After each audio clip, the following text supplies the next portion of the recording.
Boa noite a todas e a todos. Meu nome é Lorena Moura. Nossa discussão de hoje é sobre o livro Torto Arado. Estamos falando de uma obra contemporânea extremamente importante e reveladora. Vou fazer mediação e mais um debate organizado pela Biblioteca Salomão Malina, que é mantido pela Fundação Astrogildo Pereira.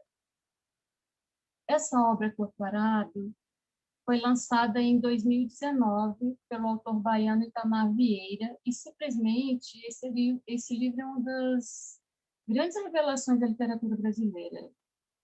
Ele foi premiado em Portugal em 2018 e no ano passado recebeu 2 prêmios muito importantes, que é o Jabuti e Oceanos. Então, gente, essa é uma narrativa muito bem escrita em que somos tomados por um universo interior, psicológico e social de personagens e suas vivências históricas, suas crenças, sofrimentos, sonhos, tudo isso ligado a um contexto que podemos dizer que é um contexto neocolonial, neo-escravagista, né? Porque a gente vai entender porquê dessa designação, né? Então, gente, nessa narrativa a gente vê a história do povo negro no Brasil, de mãos negras que construíram o nosso país, a nossa cultura, a nossa identidade.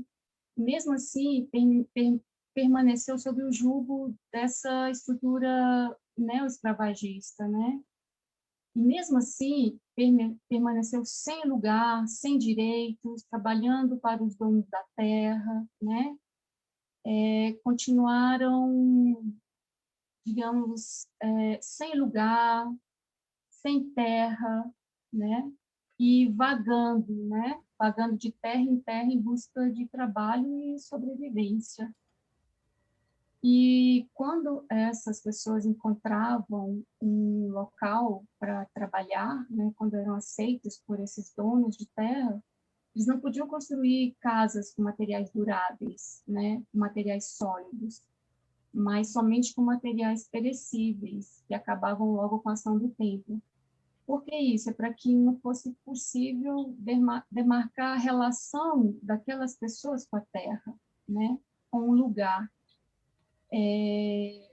Mesmo que esses lugares fossem os locais que eles trabalharam a vida toda, os lugares que nasciam suas crianças, em que se enterravam seus umbigos, onde se plantava para não morrer de fome, onde enterrava os seus mortos, né? Onde fazia os seus ritos religiosos. Enfim, é esse lugar, com toda essa vivência, com toda essa relação com o espaço, com a terra, mas mesmo assim eles não podiam nunca ser donos desse lugar, né?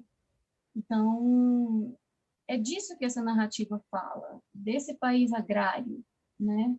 Desse país agrário recente e atual também, desse país que tem um número altíssimo de violência e assassinatos de líderes camponeses, né? São esses personagens que permeiam essa narrativa, né?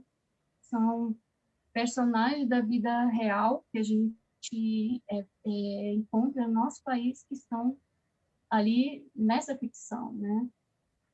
E esses conflitos que eu falei, agrários, eles,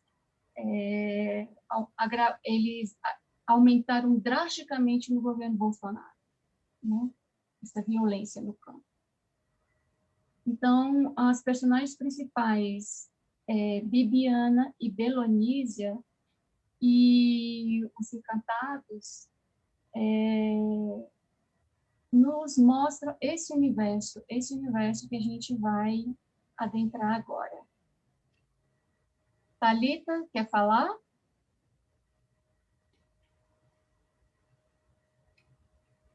Thalita? Estou aqui. Estava aqui postando no Instagram da biblioteca. Bem, eu gostei muito da narrativa do livro. A narrativa envolve a gente, né? Não tem como. E eu achei muito legal a questão da gente se identificar com a história por estar num contexto brasileiro. Então, o autor retrata isso, né? Então, acaba que a gente se conecta e se identifica com a história, né? E eu achei também muito legal o Itamar enfatizar, né, sobre essa questão daqueles que foram marginalizados, né? E colocar eles como personagens principais. Então, para a gente assim refletir, né, sobre essa questão histórica do Brasil, da escravidão, dessa falsa liberdade, né, que os personagens tinham, mas que ainda estavam vivendo na escravidão, né? Então, assim, é até uma história assim, eu digo triste, né, pegando nesses pontos, mas que é muito necessário a gente ler, entender, para entender também os problemas de hoje, porque a consequência vem agora, né, do que foi feito lá atrás. Então, eu gostei demais, eu acho que é um livro, assim, de leitura necessária. É isso.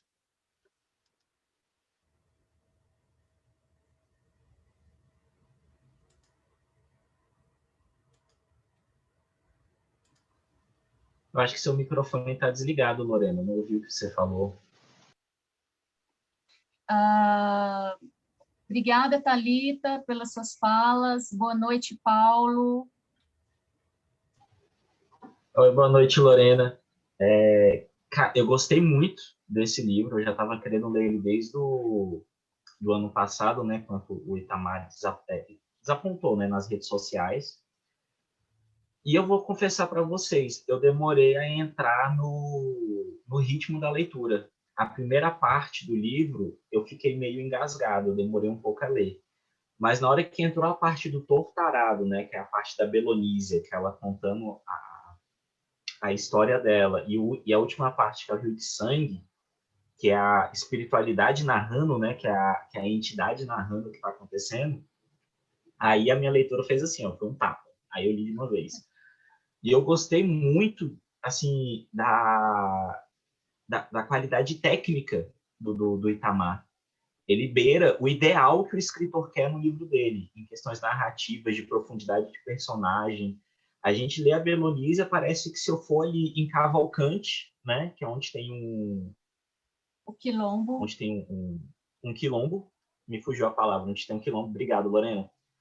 Se eu chegar lá, eu vou encontrar uma Belonísia ali, esperando para me chamar para tomar um café.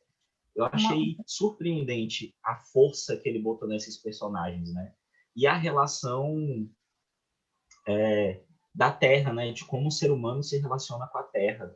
Eu achei muito incrível. Esse vai ser meu primeiro comentário, depois eu quero falar mais. Gilca, Mariângela, Ricardo, querem falar? Fiquem à vontade.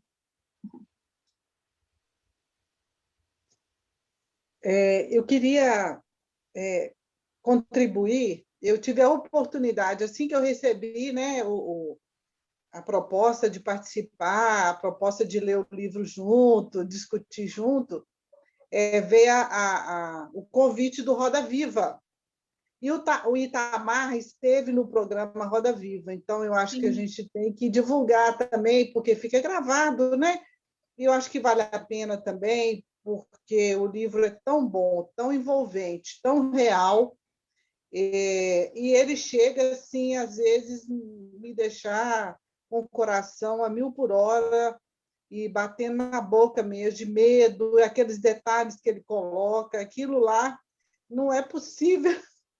Como que ele conseguiu traduzir daquela forma, né? E colocar com tanta realidade. Então, essa é a realidade, né, do nosso povo, dos nossos descendentes, da luta aí pela terra, da luta pela moradia, da luta por ser respeitado como pessoas, né? As mulheres. Gente, aquilo ali é um compêndio mesmo. Aquilo ali é um livro para ser lido e pesquisado. Serve de fonte de pesquisa, né? Aqueles detalhes todos que nós vimos. E eu gostei, eu não consegui ver tudo do Roda Viva, né, pelo tamanho do programa, e eu não tinha muita disponibilidade para ficar ouvindo. Mas o que eu ouvi, né, foi muito, muito bom. Reafirma o que eu ouvi, né, do livro. E é o primeiro livro que eu ouço. Então, eu não tinha tido essa experiência. Então, eu quero dizer para vocês que é muito bom, porque, como diz o Paulo, aí, às vezes a gente fica engasgado, né? Seja no início da história, desestimula. E eu achei muito interessante que eu não perdi o fio da meada. Eu fui ouvindo e lendo, né, e imaginando toda aquela narrativa, toda aquela história. É isso, eu queria deixar essa contribuição e que as pessoas que não tiveram oportunidade que possam participar. Muito interessante, Gilca. E interessante que você ouviu a obra, né? Eu Sim. também ouvi e li em seguida. E nas matérias jornalísticas que eu li, nas entrevistas que eu li sobre Torturado e com o Itamar Vieira, e também assisti o Roda Viva, né? Eu Aham. soube que essa narrativa ela é influenciada também pela literatura oral, porque nas pesquisas que o Itamar fez nessas regiões, com essa população, né, tão rica, tão cheia de saberes, histórias, né? Então, quero dizer que ele ouvia muito essas histórias, então ele captou muito através da audição, ouvindo as pessoas contarem. Então, a narrativa dele tem uma influência da literatura oral, é possível perceber isso, né? É interessante. E ouvir a obra ajuda também a perceber essa oralidade que, que é trazida para a obra. Muito bem, Gilca. Maria Ângela, Ricardo querem falar, fiquem à vontade de colocarem suas opiniões. Lorena, antes de continuar, só para comentar que o Arlindo está aqui na sala também. E o Ricardo, ele acabou saindo, né? Eu não sei se ele vai voltar, mas Certo. é isso. Oi, Arlindo, bem-vindo. Olá, pessoal. Olá, Thalita. Olá, Paulo. Pessoal, obrigado Arlindo. aí pela... E queria cumprimentar... Posso falar? Cumprimentar Pode. vocês pela iniciativa de ler. Eu acho que esse é um escritor que tem muito futuro no Brasil, e ele coloca muito bem a questão da literatura, que entre outras coisas que ela pode ser, que tantas coisas que ela pode ser também, até mesmo sendo tão dura, entretenimento, quando a pessoa sabe contar a história. Porque se o cara não sabe contar a história, fica difícil você até observar a qualidade do texto, fica um texto um pouco formal e vazio. Não, o texto dele é o texto de um cara que conta história e sabe contar a história. Eu tive o mesmo sentimento que teve o Paulo, né? Que eu não terminei o livro ainda. Eu estou na parte do Torturado. Mas eu tive o mesmo sentimento que você, porque achei a primeira parte um pouco mais carregada, um pouco mais pesada, tendo que fazer algum esforço para acompanhar. No comecinho, na primeira metade da primeira metade, né, da primeira parte. Quando entra no Torturado, realmente ele assim, viaja leve, né, e aí sai sem perder a contundência do aspecto de denúncia, que é tudo que fala sobre o texto, que condições de vida dos trabalhadores no campo, dos camponeses, das pessoas pobres, dos negros,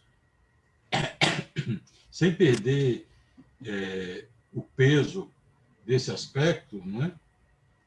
Embora tenha outros textos no Brasil que também tem esse aspecto de denunciar, mas que não tem a qualidade dele de contador de história. Eu acho que esse é o diferencial. Não é nem a questão, digamos assim, político-social, do cara ser que mostra a realidade do povo trabalhador e que mostra a pobreza, que expõe a miséria brasileira. Isso aí tem muitos que falam. O que eu acho que é diferente no texto dele é que ele enche isso de vida e constrói personagens interessantes, narra uma história que é atraente. Acho até que é empobrecer um pouco o livro e a contribuição do Itamar Vieira dizer que o que mais é interessante no livro é, digamos, a denúncia social, porque aí você vai ler um texto jornalístico, ou um texto político, um texto sociológico ou histórico, que faz isso até melhor. O importante no texto literário é a literatura em si, quer dizer, a dimensão literária em si, né? Você lê um conto, eu agora há pouco tempo reli um dos textos mais duros de denúncia social no Brasil, um conto do Machado, Pai contra Mãe. Tudo bem que foi escrito depois da abolição da escravidão, mas o Machado já era um cara consagrado, ele podia até ficar sem isso. Mas ele fez questão e escreveu um texto que é um ensaio, além de ser um conto, né? É um ensaio de pesada denúncia da perversidade da escravidão, né? E gostei de ler também porque ele faz isso sem em nenhum momento perder as suas características de escritor, de sarcasmo, ironia, que ele articula tão bem, todo mundo sabe, né? Então, eu vejo no livro, aliás, não sou eu, né? Porque a gente vê aqui Milton Ratum, Daniela Thomas, o Prêmio Jabuti, os que estão vendo o livro, que é uma obra literária com qualidade literária. E isso eu acho que é bom destacar para não ver, né, no livro só o aspecto que em si também já se justificaria, e outros já fizeram também, como ele, de ser a revelação da tragédia que é a realidade brasileira, que é uma coisa que deve ser feita, né, especialmente diante de um governo obscurantista, autoritário, essa tristeza, essa miséria, essa burrice.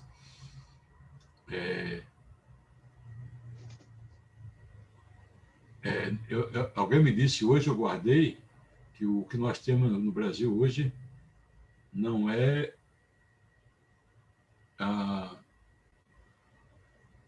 uma pessoa estúpida, é a própria estupidez em pessoa.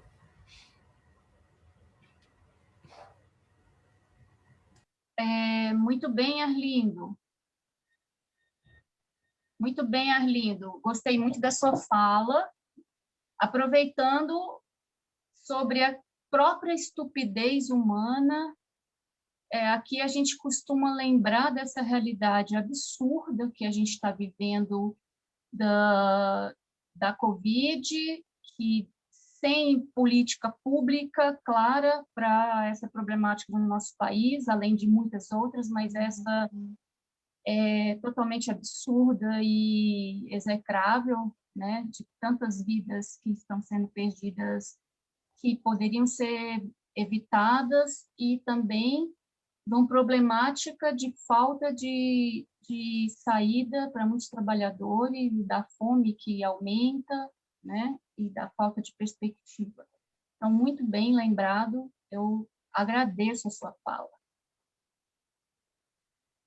E também, Arlindo, algo muito importante que você trouxe, é muito importante a gente falar sobre a discussão de uma literatura que ela case muito bem, ela equilibre muito bem a literariedade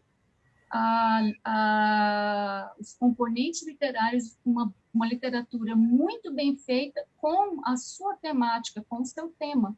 E é isso que a gente encontra em Torturado, né? A gente encontra uma literatura muito bem elaborada. A gente pode dizer que um dos aspectos que leva a essa literatura super bem elaborada é uma composição, uma criação fantástica de personagens.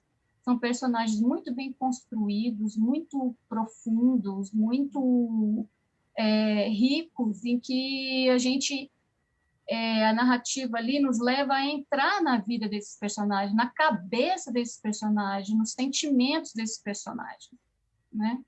Então, isso faz com que seja uma literatura potente e que una essa elaboração literária com a temática também, que é riquíssima, né? E vou falar só mais um pouquinho para os nossos amigos falarem também. Na entrevista do Roda Viva com o autor, Itamar Vieira, ele disse que essa comparação, né, falar que a literatura dele é uma literatura regionalista, não tem como. Ele diz que é influenciado, sim, pela literatura regionalista, a literatura de 30, né, que é importantíssima, que é a segunda fase do modernismo, né, no Brasil, que está se construindo um romance brasileiro, né? Então, ele não se considera uma literatura regionalista, porém, ele foi influenciado por a literatura regionalista, né? E essa literatura regionalista, de temática social, do campo, que traz a lógica colonial e neocolonial, a exploração do trabalhador, né? As problemáticas do homem com a natureza, com a seca, e com as problemáticas sociais e governamentais.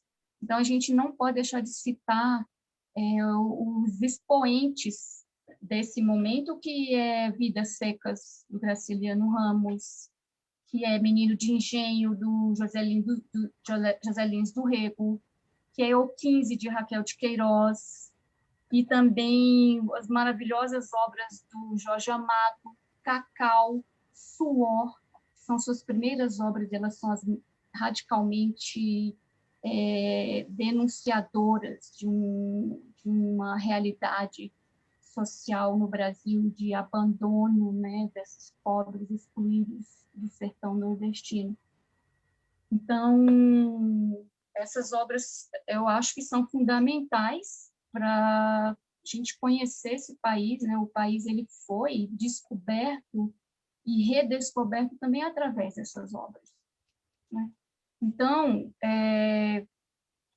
passo a palavra para os colegas, Thalita, Paulo, Maria Ângela.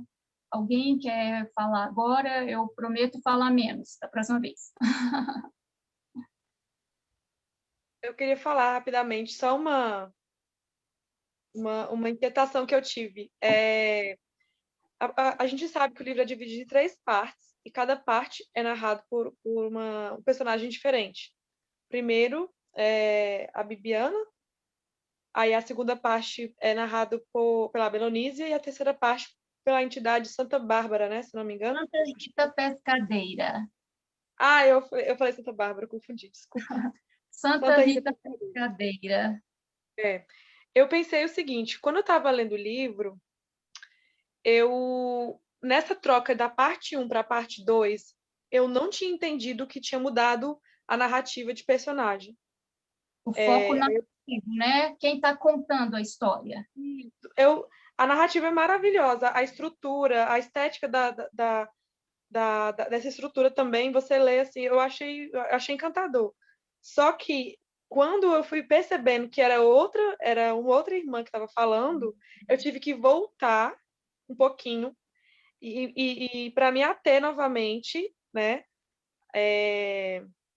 Porque, na verdade, a gente não vê nenhuma característica que diferencie quem está falando, se é a Belonísia, se é a Bibiana, né? Então, assim, não que isso traga prejuízo, né, para a narrativa, e não que a gente desmereça o que o Itamar fez por causa disso, mas eu, assim, na minha primeira experiência, no meu primeiro contato com o livro, eu senti falta de ter algo que, pelo menos, assim, uma coisinha nem que fosse sutil, assim, para a gente perceber essa troca de narrativa. É só um comentário mesmo que eu queria falar, só isso mesmo. Bom, eu concordo com a Thalita, viu? Eu acho que a Thalita tem razão. Eu acho que aí ele pode ter perdido, porque há uma coisa que é indiscutível. Falar desenvolve a nossa comunicação. Há uma pessoa que fala e uma que não fala. E, ao narrar as coisas, elas, se fossem escrever, se você tiver no mundo dos fatos uma pessoa que fala, uma que não fala, que forem escrever, elas não escreveriam igual. Haveria uma simplificação da narrativa, sem perder qualidade literária nem nada, mas assim, uma pessoa que se acostumou a falar, e a falar por si, e a falar por outro, no caso da irmã, que é a Bibiana, e a outra que está acostumada a revelar o que sente. O telefone está tocando. Gestos, Outro... o autor poderia ter aí uma oportunidade. Eu ocupado aqui, né? Oh, meu Deus. De alterar um pouco alterar um pouco mais. Eu também estou dizendo, estou no tortarado, eu não fui ainda. Alterar um pouco o estilo, tornar mais perceptível marcar, né? Essa mudança de fala do personagem, né? Eu posso comentar sobre isso, que eu achei interessante esse debate. Metalinguisticamente falando, eu acho que foi meio proposital. Porque quando a gente pega a primeira parte, que ela é narrada pela Bibiana, que é a irmã que repete o que a irmã muda tem para dizer, mas não pode falar. Quando a gente tem a Bibiana que acusa a Belonise de ter beijado o rapaz que ela queria ali debaixo da árvore, sendo que não aconteceu nada, a gente tem uma personagem que ela não enxerga por completo, não escuta por completo. Ela é uma personagem que fala, que externa, mas ela não raciocina sobre o que ela está fazendo. E aí eu acho que a narrativa fica um pouco truncada por conta disso. Quando a gente entra no Torturado, a Belonísia, pelo fato dela ser uma personagem muda, mutilada, ela tem uma percepção de olhar e de escuta muito maior. Ela consegue fazer comparações, até o relacionamento abusivo dela com Tobias. Quando ela fala que o meu olho gritou e aquilo assustou ele, é uma frase muito forte, porque ela não verbalizou, foi o olhar dela, mesmo não tendo a irmã mais com ela, que fez a verbalização. Eu acho que a Belonísia ela tem esse aspecto de contar a história mais completa, né? Tanto que ela traz mais personagens na segunda parte. E a terceira parte, que é a entidade que narra, a gente tem uma entidade totalmente complexa, que fica indo de um personagem ao outro, contando um fato ao outro, muito fluido, muito rápido, porque ela realmente é uma personagem que não tem um corpo material e um ouvido material para poder estar contando aquilo que ela vê. Ela vê muitas coisas ao mesmo tempo. Então, acho que, assim, dentro da linguagem, dentro da construção de linguagem, eu acho que isso é meio proposital. Ou, se não foi proposital, foi um chute muito bem dado do Itamar, porque ficou muito bom. Porque a linguagem se comunica muito bem com quem está narrando. Se não foi proposital, foi natural, né? Exatamente. Aconteceu naturalmente. Agora, o que nós, Thalita, o que nós comentamos vai um pouco em contrário com o que eu e o Paulo sentimos, porque nós dissemos que tivemos alguma dificuldade de ler a primeira parte. E que na segunda parte a coisa foi mais... Segunda parte, quer dizer, torturado, né? A coisa foi mais leve. Ora, isso já é reconhecer que ele mudou um pouco a narrativa, né? Entendi. Não, legal. Essa visão que o Paulo trouxe também foi muito importante. Eu não tinha pensado por essa perspectiva. Eu, particularmente, eu vou falar de mim, eu não senti dificuldade de ler e de me engajar na leitura na primeira parte. Nos primeiros momentos ali do livro, eu já entrei na história com tudo. Mas, enfim, eu gostei muito da fala do Paulo. Foi legal. Muito interessante, gente. Em princípio, eu posso dizer que eu não tive dificuldade nessas mudanças de foco narrativo, né? Ali, no primeiro momento, a narradora é a Bibiana, né?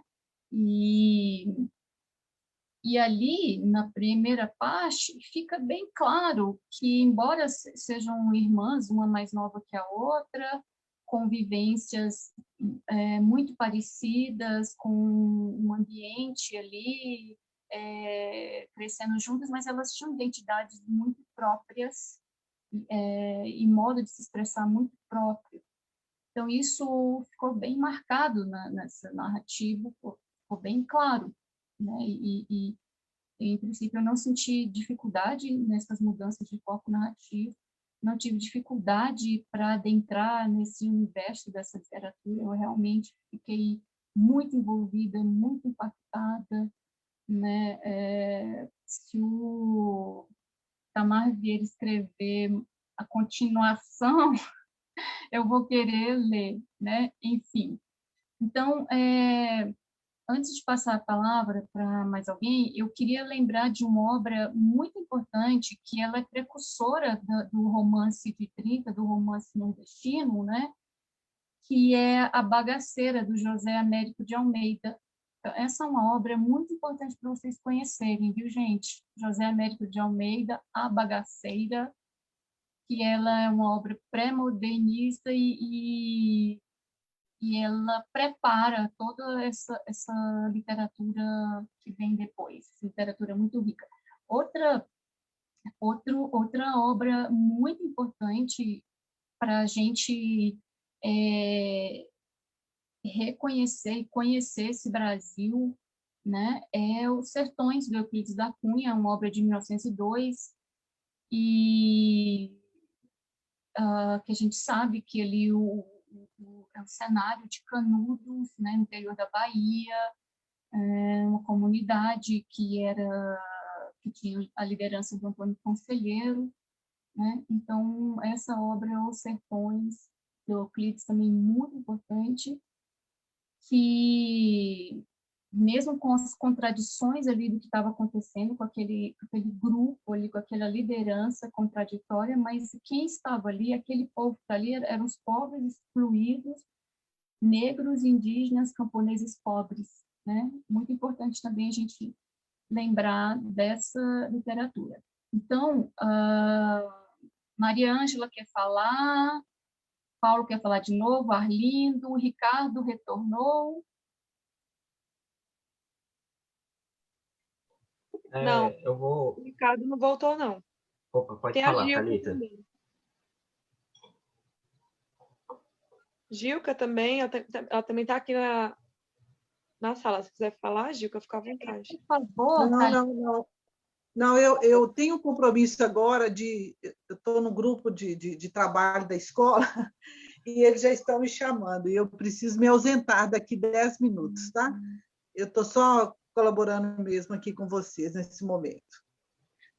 Thalita, por favor, me avise do horário, quando estiver próximo, está vencendo o horário, tá bom?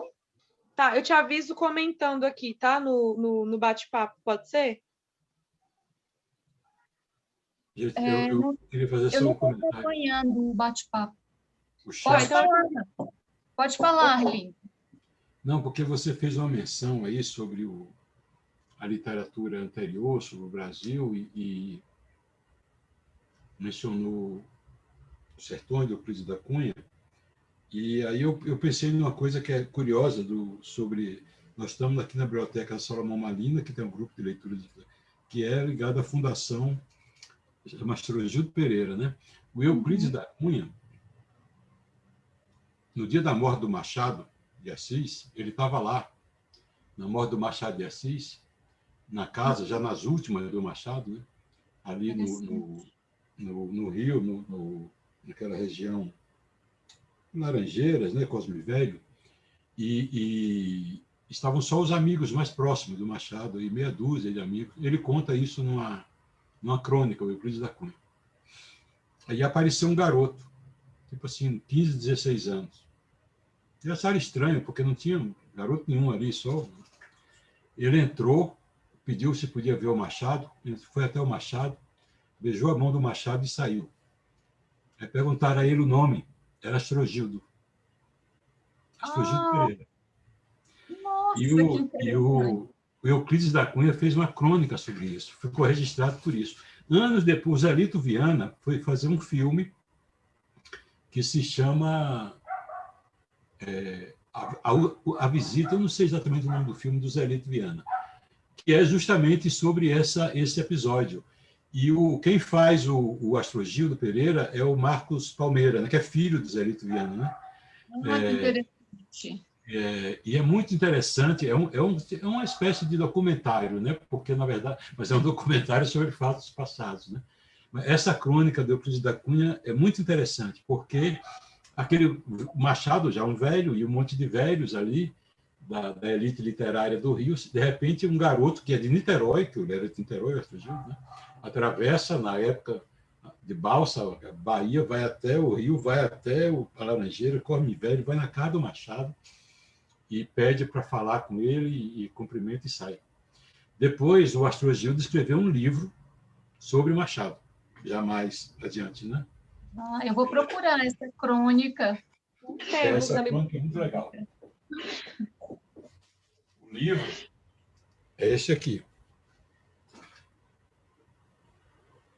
É o livro dele, do Astrogildo, se chama Machado de Assis, Ensaios e Apontamentos Avulsos, que foi publicado com a editora, não existe mais, a Oficina de Livros do Belo Horizonte.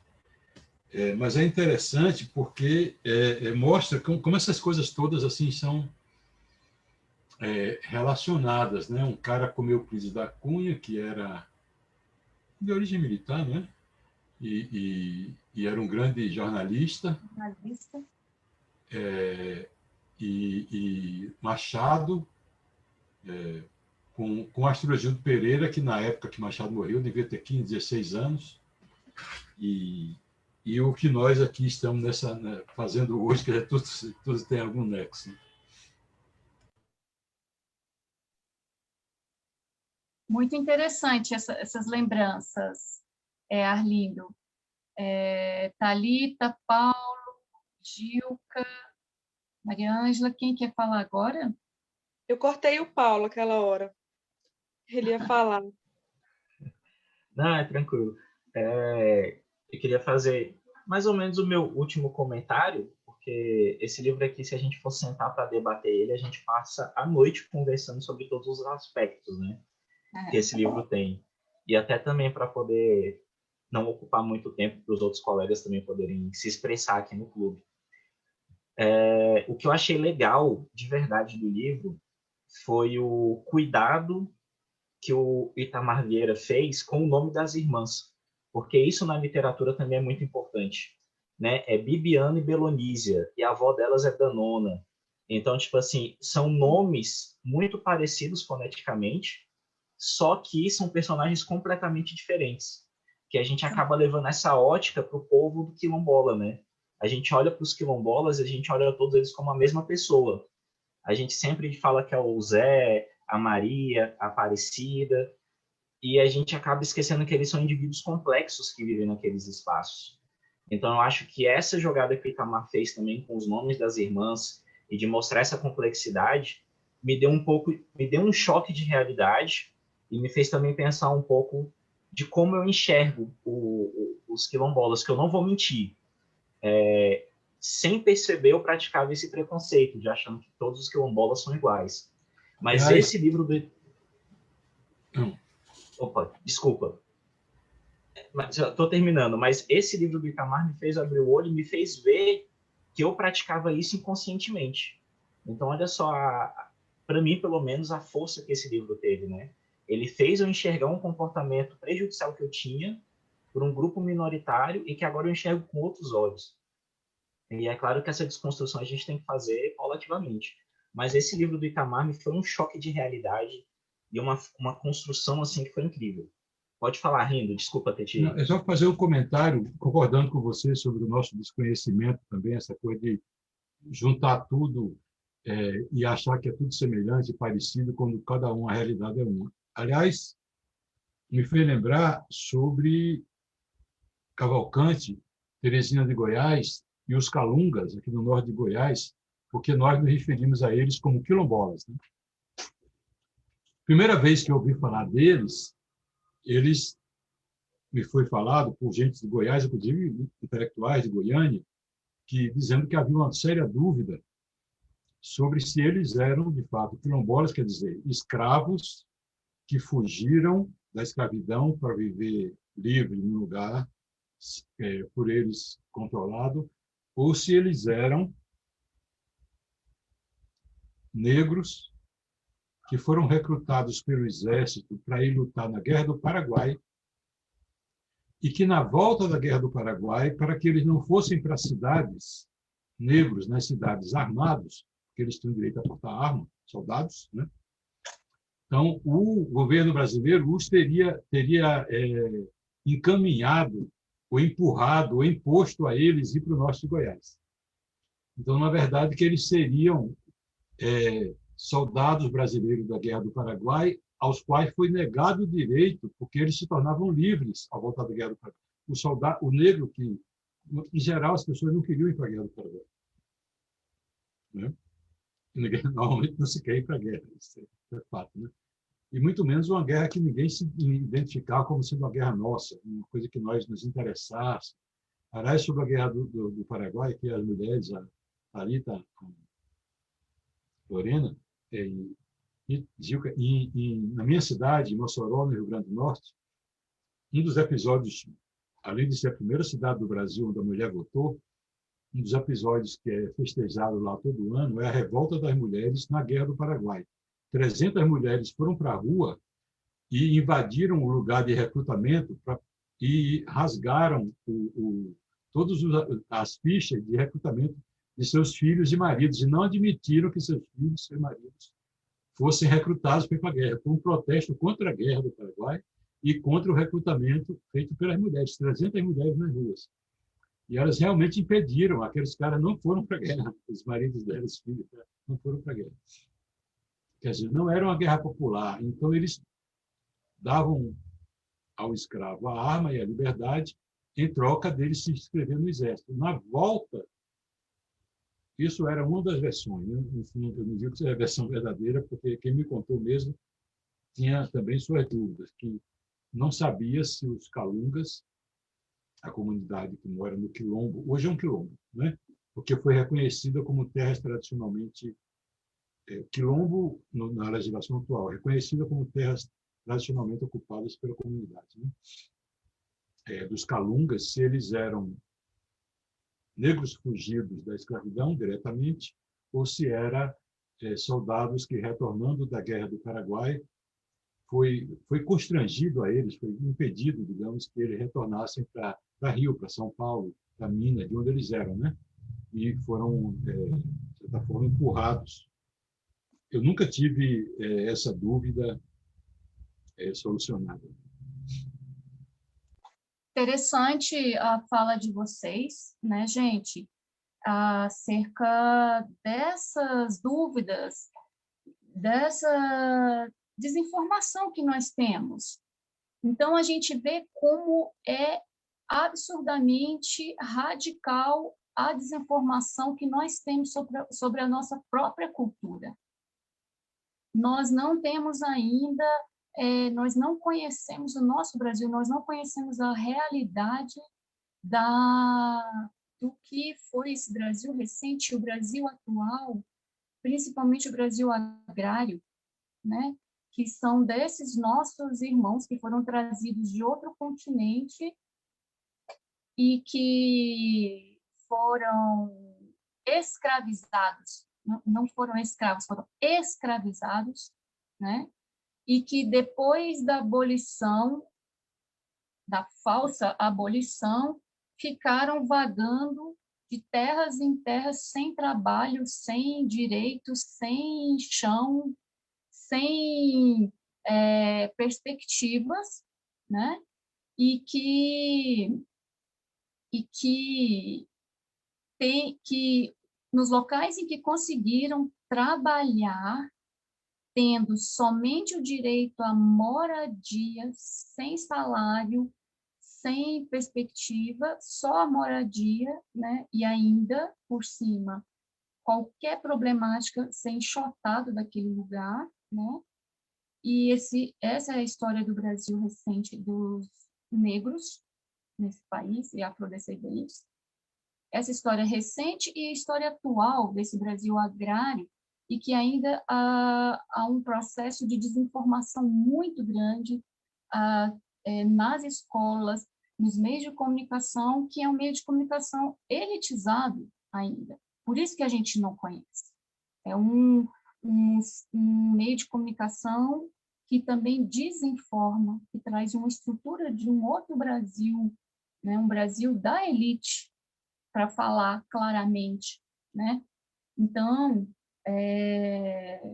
essa desinformação, ela é muito perigosa, porque a gente nunca teve tanto mecanismo de informação, né? E também a gente vive num período de não formação, excesso de informação e não formação, não é? Então, isso é muito perigoso porque alimenta a violência social em que vemos, né? Porque essa violência não é só no campo, essa violência é nas cidades. As pessoas negras, que é a maioria da população nesse país, ainda está desprovida dos meios básicos de direitos, conseguiram ascender, ocupar as universidades, né? Mas não conseguiram ainda uma mínima justiça no campo do trabalho, né? Então a gente está nesse processo, a gente precisa estudar muito, nos informar muito sobre o que é esse nosso país, né? Ler, estudar para a gente, inclusive, tá trabalhando numa política antirracista, né? E para ser antirracista você não precisa ser negro, né? Então, essa é uma frase de Jamila Ribeiro, que eu acho que é muito importante e que essa obra, Torto Arado, está falando disso. Está falando dessa história do Brasil que a gente ainda não conhece, a gente ainda não nos apropriamos dela, né? Dessas pessoas que têm ali dessa população que ainda está lutando para ter os direitos básicos, que tem uma riqueza cultural imensurável, que tem seus costumes, que tem suas práticas, seus sonhos, como qualquer pessoa de qualquer lugar. Então, alguém quer falar agora? Eu posso falar rapidinho. É só a questão do horário, que a gente costuma fazer até 7h30, mas aí a gente pode estender, acho que no máximo hoje, que até 7h40, né? Certo. E agora, falando do livro, eu fiquei curiosa com a questão do título, né? Torto Arado. Se a gente, assim, ler rápido, não sei vocês, mas me veio a palavra torturado, né? Só uma provocação. Só uma... Eu não posso falar que essa foi a intenção do autor, porque, na verdade, também eu não cheguei a ver entrevistas com ele. Ele deve falar, né? Não sei se vocês têm essa informação do porquê desse título, né, do livro. Arado a gente já sabe, porque remete, né, a questão onde acontece a história, né, nessa questão da agricultura mesmo. Mas, sei lá, veio isso, né? Torturado. Só para comentar mesmo. Muito interessante. Caraca, achei incrível. Não tinha parado para fazer essa analogia. Eu também. Sonoramente, muito interessante, né, Paulo? Uhum. Lorena, eu já estou satisfeito por conta do horário que eu queria falar de...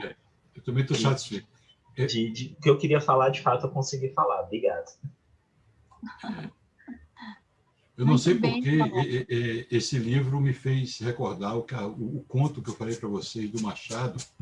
É um conto um pouquinho maior, não sei se tem mais de 10 páginas, deve ter umas 15, que é uma espécie de ajuste de contas, um parecido dele com a escravidão.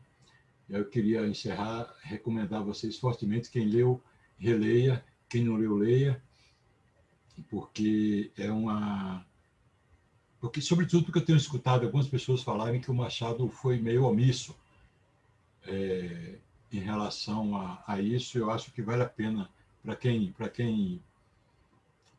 ouviu o dar curso a essa ideia que Machado foi omisso diante da escravidão, acho que vale a pena dar uma olhadinha nesse conto dele.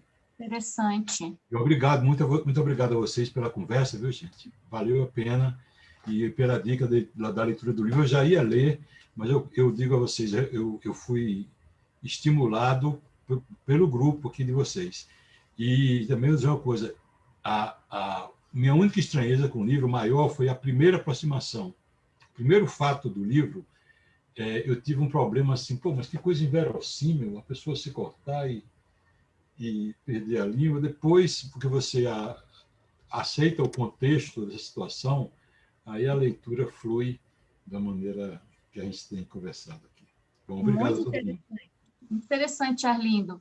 E uma analogia que eu fiz também com a perda da língua, né, da Belonise, dessa personagem criança, é também essa possibilidade de não fala, né? As pessoas que não podem falar, que não têm liberdade de falar, que não têm liberdade de gritar, de reclamar a sua condição. A pessoa São sente... os invisíveis, né, socialmente falando. Exatamente. E, não, muito rica essa discussão, muito importante. Alguém mais quer falar?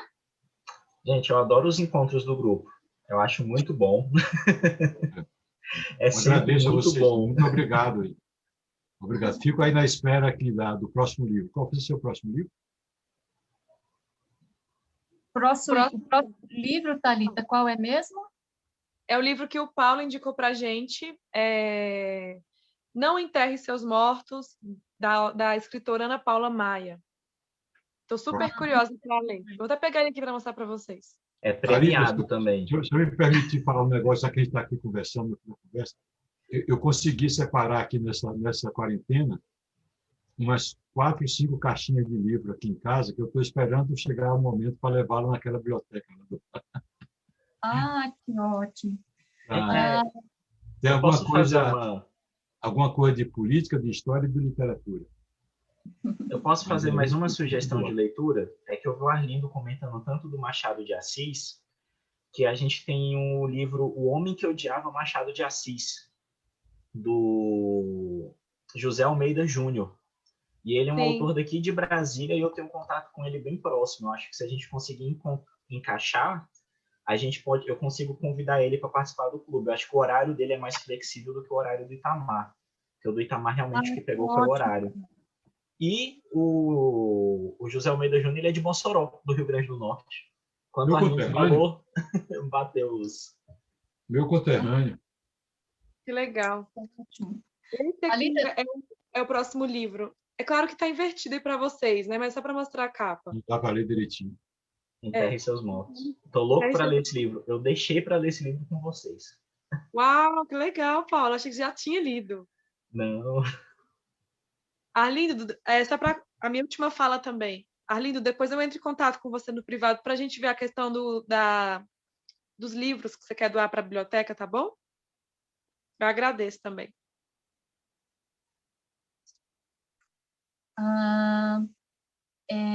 Dá para eu falar mais um pouquinho antes de eu encerrar, Thalita? Posso falar mais um pouquinho? Pode, sim. É algo que eu acho que é importante frisar, né, nesse contexto dessa história, né? Nós estamos falando de opressão, não é? Então, estamos falando de vários tipos de opressão. E nessa narrativa, a gente também vê a opressão da mulher, opressão do feminino, né? Você tem personagens aqui que são subjugadas pelo patriarcalismo e o machismo, não é, gente?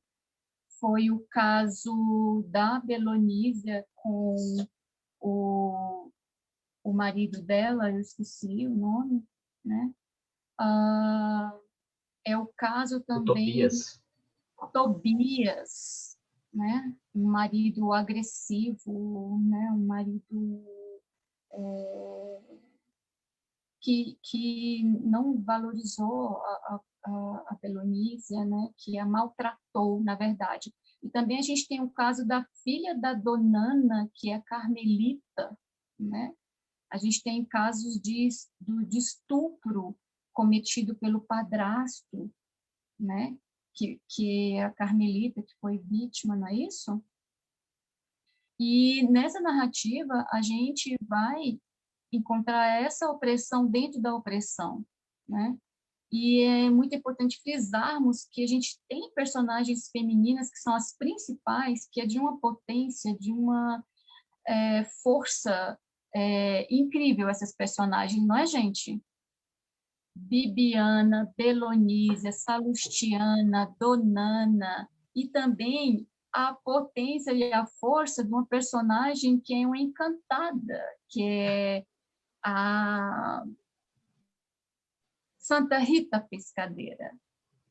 Então, você tem uma entidade feminina aí que acompanha essas pessoas e esses povos por gerações, né?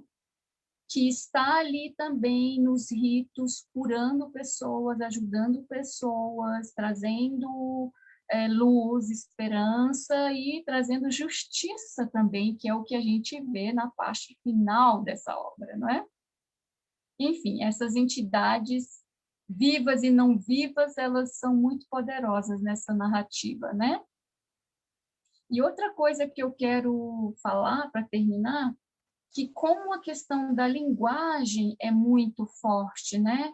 O nome das coisas, o nomear coisas. Nós estamos nesse país aprendendo a nomear o que são certas coisas, não é isso? A gente está aprendendo a nomear o que são certas estruturas de opressão, né? A gente está aprendendo a nomear o que é o racismo estrutural, os tipos de violência do machismo também, a gente está aprendendo a nomear várias coisas.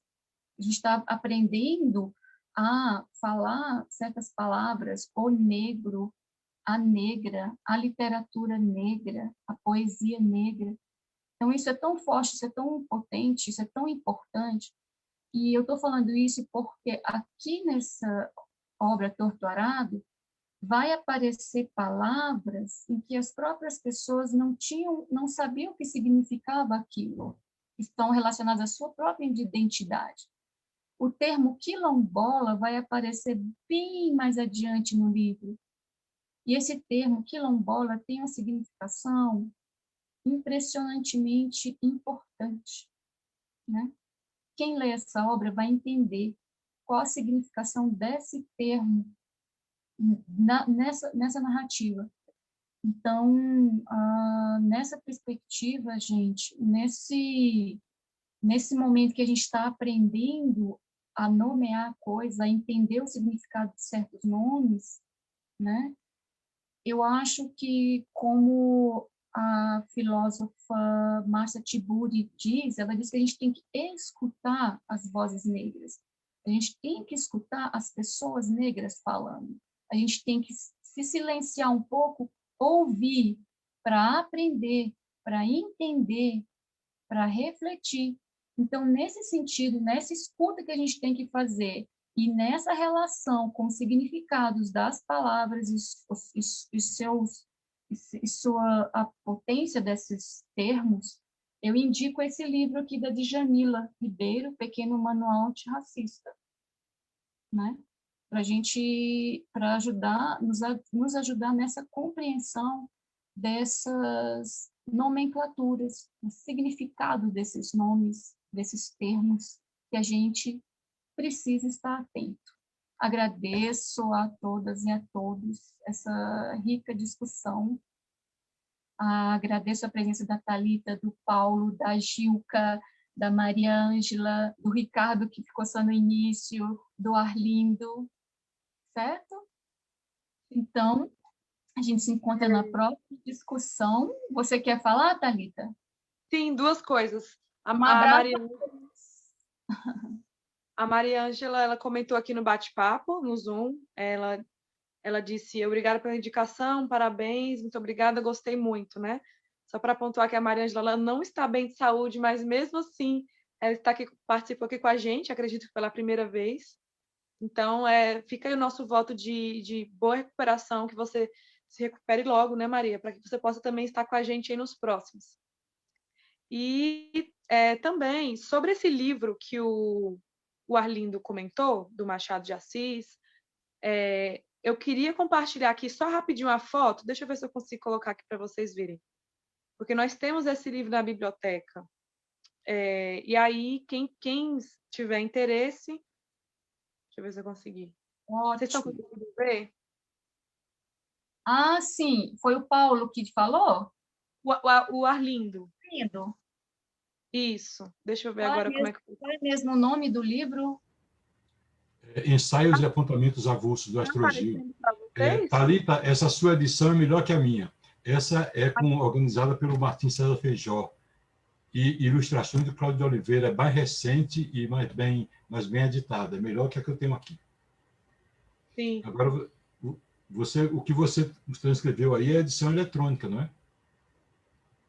Não, bem, deixa eu ver. É porque, na verdade, aquele filme que você falou, ele acompanha um livro, né? O CD tem um CD-ROM que acompanha um livro. Que tem um filme junto. Acho que é por isso que você deve ter lido aí na descrição. Então, se a Lorena, o Paulo ou alguém tiver interesse... eu tenho interesse. Eu tenho interesse. A gente tem alguns livros na biblioteca. Aí a gente passa para vocês depois. Que ótimo. Só para terminar, a última coisa que eu vou falar, eu gostaria, né, nesse movimento que sempre teve, mas que agora está mais em evidência, da literatura negra e periférica, eu quero falar alguns nomes aqui, trazer alguns nomes da literatura negra brasileira, né? Nomes importantes. São só alguns, né? Infelizmente, eu não vou colocar mais aqui, mas indico para vocês a escritora Conceição Evaristo, a Elisa Lucinda, a Elisandra Souza, a Odalita Alves, o Fred Caju, são literaturas negras e essas são algumas indicações. Eu posso indicar um livro de contos espetacular de uma autora negra, Cidinha da Silva, e o nome do livro é Um Exu em Nova York. É um livro de contos incrível, incrível. Ela é de onde, essa autora? Se não me falha a memória, eu acho que ela é da Bahia. Deixa eu até pesquisar aqui. Interessante.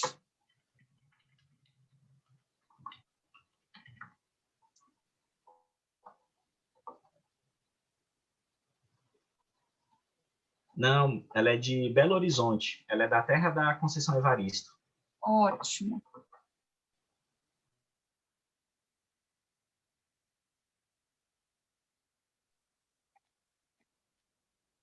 A Maria escreveu aqui nos comentários, a Maria Ângela, podcast Vidas Negras é muito bom, indico. Só para deixar registrado também.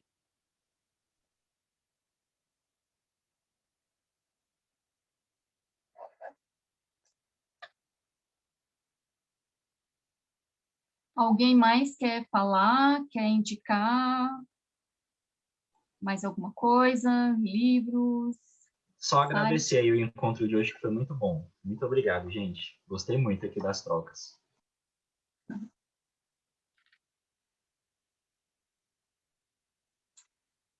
Você quer encerrar, Thalita? Sim, posso encerrar. Então, fica aí o meu agradecimento também a todo mundo que participou. Eu estou vendo que a Ana Maria Rocha, ela acabou de entrar aqui também na sala. Eu acho que ela não deve ter pegado desde o início, né? Mas esse nosso encontro ele vai ficar gravado no Facebook da biblioteca, né, nos vídeos, e depois o Alexandre coloca para a gente também lá no YouTube, no canal da biblioteca. Então é só depois vocês procurarem para quem tiver interesse, né? E eu agradeço a todo mundo que participou, né? A fala do Arlindo também foi muito, muito, muito importante. Espero também que o Arlindo participe com a gente nos próximos. E a gente se encontra na primeira segunda-feira do mês de abril, às 18h30. Eu só não vou saber de qual que é a data, tá? Mas é isso. E no mais, a gente coloca o WhatsApp da biblioteca à disposição. A gente faz empréstimo delivery dos livros aqui em Brasília. E é isso. Qualquer dúvida é só entrar em contato com a gente. Eu agradeço também a Lorena pela mediação. Muito obrigada. Obrigada a vocês. Boa noite.